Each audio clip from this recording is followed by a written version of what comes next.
اللہ تعالیٰ نے جو ہمیں احکامات عطا فرمائے ہیں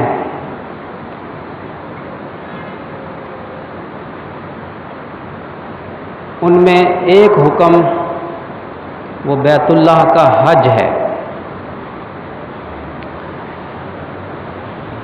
حج کے معنی لغوی طور پر حج کے معنی ہوتے ہیں کسی معزز مکرم جگہ کی طرف ارادہ کر کے چلنا۔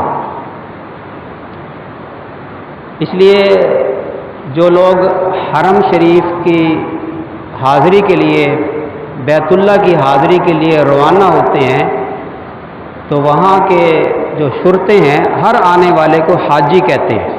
حاجی حاجی سرعہ جلدی چلیں، وہ ہر ایک کو حاجی کہتے ہیں۔ جو بیت اللہ کے ارادے سے چلے اس کو حاجی کہتے ہیں لغوی طور پر۔ اصطلاحی طور پر ذی الحجہ کے مہینے میں حج کے ارادے سے جو اللہ نے فرض کیا، جن کو اللہ نے استطاعت عطا فرمائی کہ وہ حج کر سکتے ہیں، اس معنی میں کہ ان کی صحت بھی اس کی اجازت دیتی ہے، وہ اتنے لاغر یا بیمار نہیں ہیں کہ سفر نہ کر سکیں، یا راستہ معمول نہ ہو، یا کوئی وبا ایسی پھیل جائے کہ وہاں پہنچنے میں پابندی ہو، جیسے پچھلے سالوں میں جو کورونا کی وبا پھیلی تو حج موقوف کر دیا گیا، یا جنگوں کا زمانہ ہے، سفر معمول نہیں، تو ایسے میں حج فرض نہیں ہوگا اس وقت تک جب تک کہ راستے معمول نہ ہوں، صحت ایسی ہو کہ انسان سفر کر سکتا ہو، اور مالی طور پر انسان اتنا مستحکم ہو کہ وہ سفر کا خرچہ بھی اٹھا سکتا ہو اور اپنے گھر والوں کو خرچہ بھی دے سکتا ہو جتنے عرصے کے لیے اس نے حج کے لیے جانا ہے۔ حج فرض اس پر ہوتا ہے جس پر حج فرض ہے، اور وہ حج نہ کرے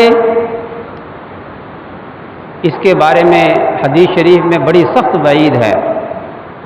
اور یہاں میں نے ایک آیت پڑھی، وہ اس آیت کی گویا تفسیر ہے، میں اس کا ترجمہ بھی کرتا ہوں۔ حدیث شریف میں آیا جس کا مفہوم ہے کہ باوجود استطاعت کے ایک شخص حج نہیں کرتا تو کچھ بعید نہیں کہ وہ یہودی ہو کر مرے یا نصرانی ہو کر مرے، بڑی سخت وعید ہے۔ اور جو حج کرے، سبحان اللہ، ایمان دل میں ہو اور اللہ کا گھر دیکھنے کو جینا چاہے، بات ماننے والی نہیں ہے۔ والذین آمنوا اشد حبا للہ، ایمان والے وہ ہیں جو اللہ سے شدید محبت کرتے ہیں۔ جی ہاں، شدید محبت جس کو ہم اپنی زبان میں عشق کہتے ہیں۔ حج ایمان والوں کے لیے ایک عاشقانہ عبادت ہے، اور بیت اللہ کو جب اللہ تعالیٰ نے بنایا، یہ پہلا گھر ہے سب، بلکہ جب اللہ تعالیٰ نے اس زمین کو پیدا فرمایا تو جہاں خانہ کعبہ ہے وہاں سے ایک بلبلہ اٹھا، پہلے پانی تھا، پانی پانی تھا، کوئی خشکی نہیں تھی۔ جہاں بیت اللہ ہے وہاں سے اللہ تعالیٰ نے ایک بلبلہ اٹھایا، پھر اس کو پھیلایا، اور پھر 7 بر اعظم بنائے۔ یہ کعبہ یہ زمین کی ناف ہے۔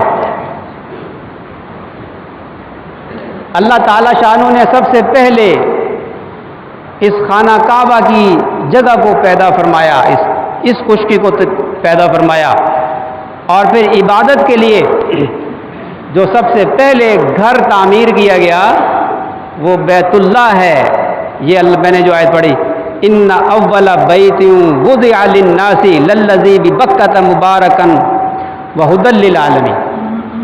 ان اول بیت وضع للناس، جو اس زمین پر عبادت کے لیے سب سے پہلا گھر تعمیر کیا گیا وہ مکہ میں ہے، وہ بیت اللہ ہے، اللہ کا گھر ہے. جب اللہ تعالیٰ نے بیت اللہ کو پیدا فرمایا تو اسے مخاطب کر کے فرمایا کہ میں تیرے لیے ایسے بندے پیدا کروں گا جو تیرے ایسے مشتاق ہوں گے جیسے کبوتر اپنے بچوں کا مشتاق ہوتا ہے. کبھی دیکھیں نا جو کبوتروں کو جانتے ہیں نا، وہ جانتے ہیں اس بات کو کہ کبوتری اپنے بچوں پر کتنی فریفتہ ہوتی ہے. میں تیرے لیے ایسے عاشق پیدا کروں گا جو تجھ پر ایسے پروانہ وار تیری طرف آئیں گے، ایسے تجھے چاہیں گے کہ جیسے کبوتری اپنے بچوں کو چاہتی ہے. یہ مومن کے قلب کا مقناطیس ہے، مومن کا دل کھنچتا ہے، اور وہاں مومن چلا جائے نہ عاشق چلا جائے اس کا واپس آنے کو دل نہیں چاہتا. بے اختیار آنسو. اللہ کے نبی صلی اللہ علیہ وسلم جب ہجرت فرما رہے تھے تو خانہ کعبہ کی طرف مڑ مڑ کر دیکھتے تھے اور فرماتے تھے، جس کا مفہوم یہ ہے، اگر میری قوم مجھے نہ نکالتی اے بیت اللہ میں تجھے کبھی نہ چھوڑتا. اللہ، مومن کا دل کھنچتا ہے، اللہ کی تجلیات کا نزول ہوتا ہے بیت اللہ پر. تجلیات ذات کا نزول ہوتا ہے. تجلیات ذات، اس کا غلاف سیاہ کیوں ہے؟ سیاہ غلاف کیوں ہے؟ کبھی سوچا آپ نے؟ اللہ تعالیٰ کی جو تجلیات ہوتی ہیں ان کے مختلف رنگ ہوتے ہیں. اللہ کی جو تجلیات ذات ہے اس کا رنگ سیاہ ہوتا ہے، وہ تمام رنگوں کو جذب کرتا ہے. جی، تجلیات ذات کا نزول ہوتا ہے. ان تجلیات سے سب سے زیادہ حصہ اس شخص کو ملتا ہے جو بیت اللہ کا طواف کر رہا ہو. 120 رحمتیں اللہ کی نازل ہوتی ہیں بیت اللہ پر، ہر وقت نازل ہوتی ہیں. ان میں سے 60 رحمتیں ان کو اللہ تعالیٰ عطا فرماتے ہیں جو بیت اللہ کا طواف کر رہے ہیں، اور 40 رحمتیں ان کو عطا فرماتے ہیں جو وہاں نوافل ادا کر رہے ہوں، اور 20 رحمتیں ان کو عطا فرماتے ہیں جو اللہ کے گھر کا دیدار کر رہے ہوں.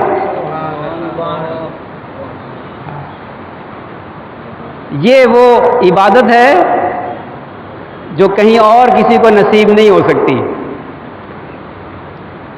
3 عبادتیں جو اس وقت مستحضر ہیں میرے سامنے، وہ ایسی ہیں کہ صرف دیدار کرنے سے ان کا صرف دیدار کرنے سے اللہ تعالیٰ شانہ اس کے لیے اجر لکھتا رہتا ہے. ایک بیت اللہ جو اس پر 120 رحمتیں نازل ہو رہی ہیں، 20 رحمتیں اس کو نصیب ہوتی ہیں جو اللہ کے گھر کا دیدار کر رہا ہو، اور جو اپنے ماں باپ کو محبت کی نظر سے دیکھے مقبول حج اور عمرے کا ثواب اللہ عطا فرمائے. جو اللہ کے کلام کو، اللہ کا کلام عظیم الشان، اور انسان تو پڑھ قرآن تیرا رب کرے گا تیرا اکرام. قرآن پڑھنا نہ آتا ہو یا پڑھ نہ رہا ہو لیکن صرف دیدار کر رہا ہو اللہ کے کلام کا، اس کو بھی اجر ملتا رہتا. سبحان اللہ، سبحان اللہ. جو اللہ کے گھر کی حاضری کا شوق ہی نہیں رکھتا، اللہ، وہ اپنے ایمان کو ذرا، یہ ایمان کا تھرمامیٹر ہے، وہ ذرا اوور ہالنگ کروائے اپنی. بڑی سخت وعید ہے کہ جو حج کی طاقت رکھتا ہو اور پھر حج کو نہ جائے. وہ یہودی ہو کے مرے یا نصرانی ہو کے مرے، ہمیں کوئی پرواہ نہیں. توبہ توبہ. اور جو عاشق ہوتے ہیں، اللہ اکبر، وہ غریب مسکین ہے، دل تڑپتا ہے کہ ہم اللہ کے گھر کو دیکھیں، ہم اللہ کے گھر کا دیدار کریں.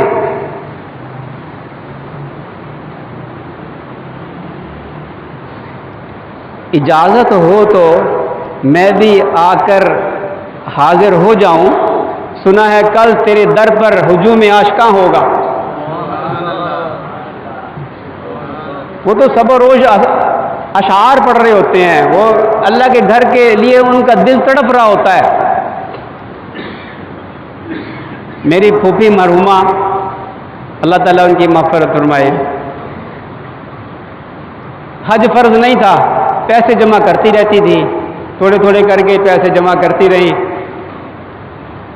وہ حج ہر سال بڑھتا ہی رہا، اس کی وہ خرچہ بڑھتا ہی رہا. وہ پیسے جمع کرتی، جب حج کے دن آتے تو پیسے تھوڑے پڑ جاتے اور حج کا خرچہ بڑھ جاتا. کتنے سال سے پیسے جمع کرتی رہی. میں نے ایک دن پھوپھی سے کہا کہ پھوپھی کیا اللہ کا گھر دیکھے بغیر مرنے کا ارادہ ہے؟ میں نے نا تھوڑا سا چھیڑا. میں نے کہا کیا آپ نے حج لگائی ہوئی ہے، آپ جتنے پیسے ہیں میرے ساتھ عمرے پہ چلیں، عمرے پہ چلیں میرے ساتھ. زندگی کا کوئی پتہ ہے، اتنے پیسے ہو گئے، اللہ کا گھر تو دیکھ لیں. اور وہاں پہلی نظر میں دعا مانگی جائے اللہ قبول فرماتا ہے. وہاں جا کر اللہ سے مانگنا پہلی نظر میں، اللہ قبول کرے گا. کیا بولے، ایک ہی دفعہ جانا ہے، اللہ بلائے بار بار. وہ ہم نہیں جا سکتے، وہ لے جانے والا تو لے جا سکتا ہے. ہم اللہ سے مانگتے ہی نہیں ہیں، ہمیں مانگنا آتا ہی نہیں ہے.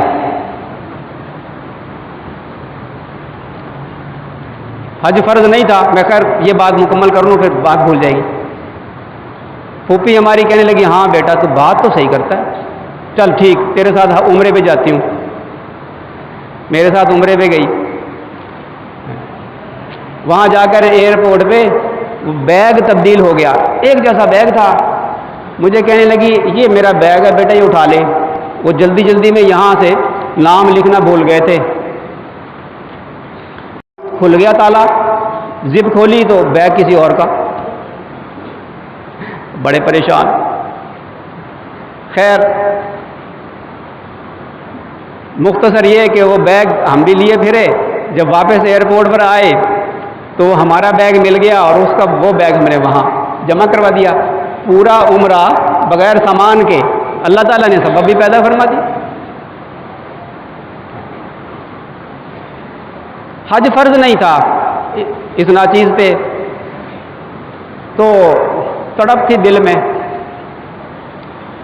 ہمارے شیخ حضرت شیخ وجیہ الدین صاحب رحمۃ اللہ علیہ ایک مرتبہ جمعے کے بیان میں انہوں نے ایک بات فرمائی. بیان یہاں سے شروع کیا، میں درمیان میں بیٹھا ہوا تھا سامنے. انہوں نے ایک جملہ فرمایا کہ بڑا محروم ہے وہ شخص جو اللہ کا گھر دیکھے بغیر مر جائے. میرے دل پہ ایک چوٹ لگی. میں نے اسی وقت چپ کے دعا مانگی. اللہ تعالیٰ فرماتے ہیں امن یجیب المضطر اذا دعا، کہ جو مضطر ہوتا ہے نا، جس کا دل تڑپ جائے اور وہ اس وقت دعا مانگے تو اللہ قبول فرماتا ہے. قبولیت کا ایک یہ موقع تھا، دوسرا جمعے کا دن قبولیت کا، تیسرا اللہ والوں کی محفل، جمعے کا بیان. یہ سارے مواقع قبولیت کے جمع ہو گئے.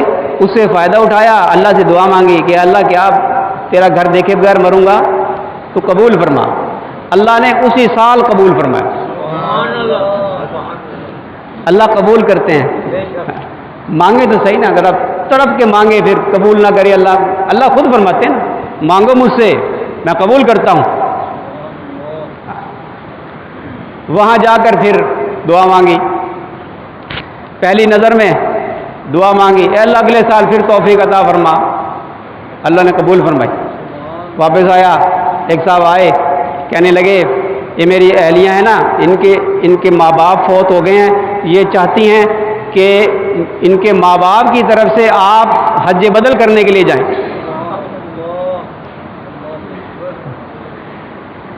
اگلے سال پھر اللہ نے بلایا, وہاں جا کر پھر یہ دعا مانگی, اللہ اگلے سال پھر توفیق دے.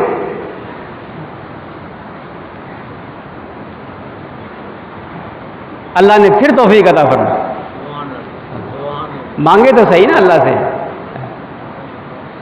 اپنے نمبر بنانے کے لیے بات نہیں سنائی, ترغیب کے لیے سنائی, اس لیے سنائی کہ اللہ تعالیٰ ہر ایک کی سنتا ہے, ہر ایک کی قبول فرماتا ہے. تو دل تڑپے اور پھر اللہ سے مانگے, اللہ قبول نہ کرے, نا نا نا, یہ آپ بھول جائیے اس بات کو. اللہ ضرور قبول فرماتے ہیں.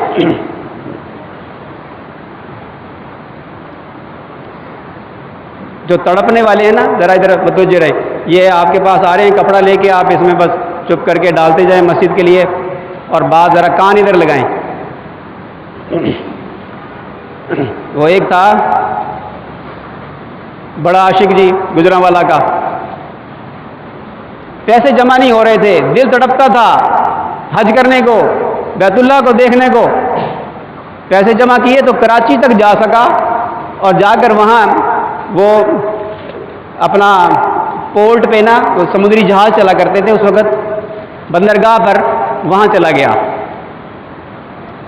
اور وہ جو حاجی جا رہے تھے ان کو دیکھتا رہا اور دل تڑپتا رہا, دعائیں کرتا رہا, حسرت سے ان کو دیکھ رہا تھا.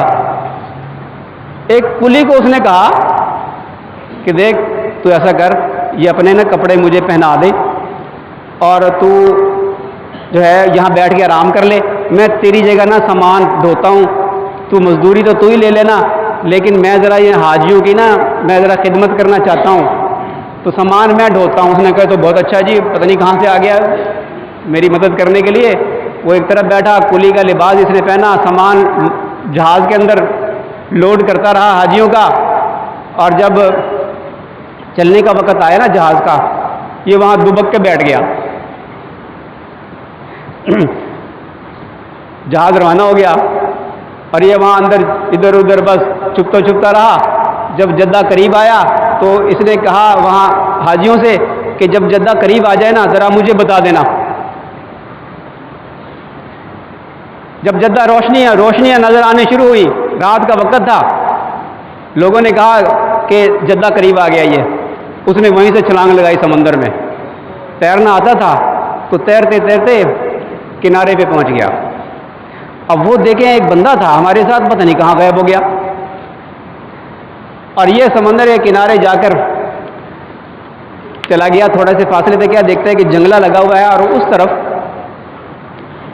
ایک گائے ہے, اور گائے سے ایک شخص دودھ نکالنے کی کوشش کر رہا ہے. گائے اس کو ہاتھ نہیں لگانے دیتی. اور یہ گوالا تھا گجرانوالہ کا. یہ پہلے تو دیکھتا رہا, پھر اس کو اشارے سے کہتا رہا, اشارے سے اس کو بلایا. وہ عربی تھا, اس کو کہا اشارے سے کہ میں نکالتا ہوں یہ دودھ, میں نکالتا ہوں. اس نے کہا آ جاؤ. یہ گیا, اس نے دودھ نکال کر دیا. اس نے جا کر اندر بتایا, وہ حج کا ڈائریکٹر کا گھر تھا, حج کے ڈائریکٹر کا گھر تھا عربی کا, اور اس کے ہاں بیٹا پیدا ہوا تھا. ڈاکٹر نے کہا تھا کہ گائے کا دودھ پلانا ہے, اور گائے کا دودھ ان کو نکالنا نہیں آتا تھا. اس نے نکالا, اس نے بلا لیا ڈائریکٹر نے کہ تو کون ہے, کہ میں پاکستان سے آیا ہوں, اور اردو بول رہا ہے, اور میں نے حج کرنا ہے. اس نے کہا, اشارے سے سمجھ گیا کہ یہ حج کرنا ہے. اس نے کہا تو ہمارے پاس رہ, تو یہاں دودھ نکالا کر بچے کے لیے, ہم تجھے حج کرائیں گے, تجھے پروٹوکول دیں گے. اس کو بڑا اچھا گھر دیا, اس کو گاڑی دی, اور بڑے اسپیشل پروٹوکول کے ساتھ اس کو حج کروایا. اللہ, یہ ہوتا ہے عاشقوں کا حج. جب اللہ تعالیٰ قبول فرماتا ہے. اب میں یہ ایسے واقعات سنانا شروع کروں تو بات لمبی ہو جائے گی, لیکن عاشق بنے پھر اللہ نہ بلائے. اللہ, اور اگر قسمت میں نہ بھی ہوا نا, انما الاعمال بالنیات. اللہ, عبداللہ بن مبارک رحمۃ اللہ علیہ ایک سال حج کرتے تھے, ایک سال جہاد پہ جاتے تھے. جس سال حج پہ جانا ہوتا تھا, ایک سال ایسا ہوا کہ ایک سیدہ تھی جو غریب تھی، سید پہ زکوٰۃ وہ لگتی نہیں، انہوں نے دیکھ لیا کہ مردار مرغی پکا رہی ہے، انہوں نے آواز دی کہ مردار کیوں کھا رہی ہو؟ اس نے کہا جاؤ جاؤ کام کرو، ہم پہ اتنا فاقہ آ گیا ہے کہ ہمارے لیے حرام حلال ہو گیا ہے، مردار حلال ہو گیا ہے، جاؤ جاؤ اپنا کام کرو۔ اتنا فاقہ آ جائے تو گنجائش ہوتی ہے کہ پیٹ بھر جائے، جان بچ جائے، اتنا مردار کھا لو، اس کی اجازت ہوتی ہے۔ کہنے لگے کہ ہم سید ہیں، ہم زکوٰۃ نہیں لیتے، نہ کسی سے سوال کرتے ہیں، تم جاؤ اپنا کام کرو۔ ان کے دل کو چوٹ لگی، واپس آئے، وہ جو تھیلی جمع کی تھی حج کے لیے وہ تھیلی اٹھائی اور آ کر اس کے حوالے کر دی کہ یہ لو ہدیہ، اور حاجیوں کو کہہ دیا تم جاؤ، میں اس سال حج کرنے نہیں جاؤں گا۔ سب چلے گئے۔ حج کر جب واپس آئے اور یہ استقبال کے لیے کھڑے ہیں، حاجی واپس آئے تو اس کا استقبال کرو، یہ بھی سنت ہے، یہ استقبال کے لیے کھڑے ہیں۔ اب ایک سے مصافحہ کیا، مبارک ہو بھائی، اس نے کہا کہ مبارکباد، آپ مبارک دے رہے ہیں مجھے، وہ آپ عرفات میں تو ہمارے ساتھ تھے۔ دوسرے کو مبارکباد دی، اس نے کہا آپ ہمیں مبارکباد دے رہے ہیں، وہ آپ طواف میں تو ہم میرے ساتھ تھے۔ تیسرے کو مبارکباد دی، اس نے کہا وہ مزدلفہ میں تو ہم کٹے ہم رہے ہیں، آپ کیا باتیں کر رہے ہیں؟ اور یہ ہے کہ آنسو جاری ہیں، مبارکباد دے رہے ہیں۔ وہ ایک کو مبارکباد دی، اس نے کہا آپ عجیب بات کر رہے ہیں، اب یہاں کھڑے ہو کے مبارکباد دے رہے ہیں، وہ مینا میں جہاں کنکریاں مار رہے تھے نا جی، وہاں بھگدڑ مچ گئی تھی، اور آپ نے اس وقت آپ الگ ہو گئے تھے، لیکن آپ نے یہ تھیلی مجھے دی تھی اشرفیوں کی اور کہا تھا کہ یہ رکھ لے، میں تجھ سے لے لوں گا، یہ پکڑو اپنی امانت۔ اور یہ حیران رات کو سوئے تو خواب کیا دیکھتے ہیں، کوئی آواز دینے والا آواز دیتا ہے کہ عبدالمالک، عبداللہ ابن مبارک رحمۃ اللہ علیہ، عبداللہ ہم کتنی گواہیاں پیش کریں کہ تو نے حج کیا ہے؟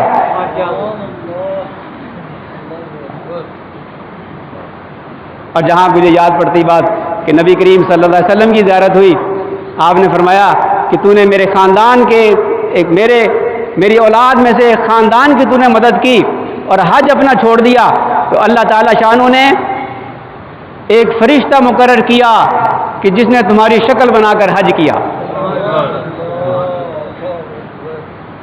اللہ، حج کے عنوان کو میں کتنا بیان کروں، ابھی تو ان آیات کا میں نے ترجمہ بھی کرنا، حضرت ابراہیم علیہ السلام کا ذرا قصہ بھی سنانا، وہ جو عاشق اعظم تھے، اللہ کے عاشق تھے، یعنی جنہوں نے اللہ کا گھر کی تعمیر کی، اس میں ذکر ہے اس گھر کی طرف، اور حضرت ابراہیم علیہ السلام کو فرمایا جب تعمیر کر لی نا تو اللہ تعالیٰ نے فرمایا کہ آذان دیجئے، یعنی بلائیے لوگوں کو، میرے گھر کی طرف بلائیے، یہ حکم دیا اللہ نے۔ کیا حکم دیا؟ وَأَذِّن فِي النَّاسِ بِالْحَجِّ يَأْتُوكَ رِجَالًا وَعَلَى كُلِّ ضَامِرٍ يَأْتِينَ مِنْ كُلِّ فَجٍّ عَمِيقٍ، آواز لگائیے۔ حضرت ابراہیم علیہ السلام نے عرض کی یا اللہ، یہاں تو بیابان ہے، میں کس کو سناؤں؟ فرمایا آواز لگانا تمہارا کام ہے، پہنچانا ہمارا کام ہے۔ ایک روایت میں ہے کہ مقام ابراہیم پر کھڑے ہوئے، مقام ابراہیم اٹھا، اوپر ہوا، اور پھر حضرت ابراہیم علیہ السلام نے آواز لگائی، کانوں میں انگلیاں دی جیسے ہم اذان دیتے ہیں، انگلیاں دی، دائیں طرف سر پھیرا کہ اللہ بلاتا ہے تمہیں اپنے گھر کی طرف، پھر بائیں طرف اللہ بلاتا ہے تمہیں اپنے گھر کی طرف، چلے آؤ۔ اللہ نے معجزہ عطا فرمایا کہ مشرق و مغرب، شمال جنوب، ہر طرف حضرت ابراہیم علیہ السلام کی آواز پہنچا دی۔ اور ایک روایت سے پتہ چلتا ہے کہ جبل ابی قبیس یہ بالکل ساتھ پہاڑ ہے، اب وہاں فصیل بنا دی انہوں نے، محلات بنا دیے، بالکل کاٹ کر اس کو بالکل تھوڑی سی نشانی رہ گئی۔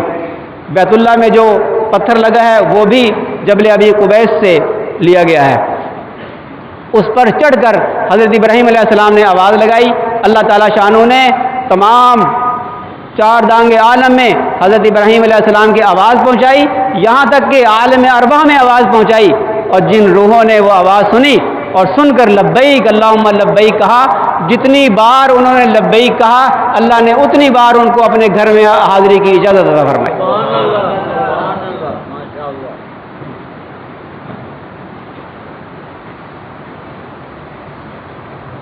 ایک منٹ رہ گیا، میں اسے ایک منٹ میں کیا گفتگو کروں۔ اب یہ جو ایام ہیں یہ حج کے ایام ہیں، شوال، ذوالقعدہ اور ذی الحجہ، یہ 3 مہینے، اور پھر محرم، قابل احترام محرم، یہ 4 مہینے احترام کے مہینے ہیں، یہ 3 مہینے حج کے مہینے ہیں۔ اللہ تعالیٰ نے رمضان المبارک میں روزے رکھوا کر تقوی عطا فرمایا اور پاک صاف کیا، اور اس کے بعد اپنے گھر بلایا تاکہ یہ پاک صاف ہو کر میرے گھر آئیں۔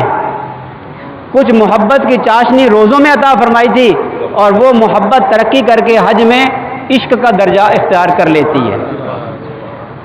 عشق، اللہ کا عشق سکھایا، میری سمجھ میں بات آئے نہ آئے میں نے اپنے محبوب کی بات مان کر زندگی گزارنی ہے، یہ سکھایا حج میں۔ دیوانہ وار اس کے گھر کے گرد چکر لگانا، 2 چادریں پہن کر، وہ حلیہ بنا کر کہ جو حلیہ اللہ کو عاشقوں کا پسند ہے وہ حلیہ بنوایا۔ میں اس کی حکمتیں انشاءاللہ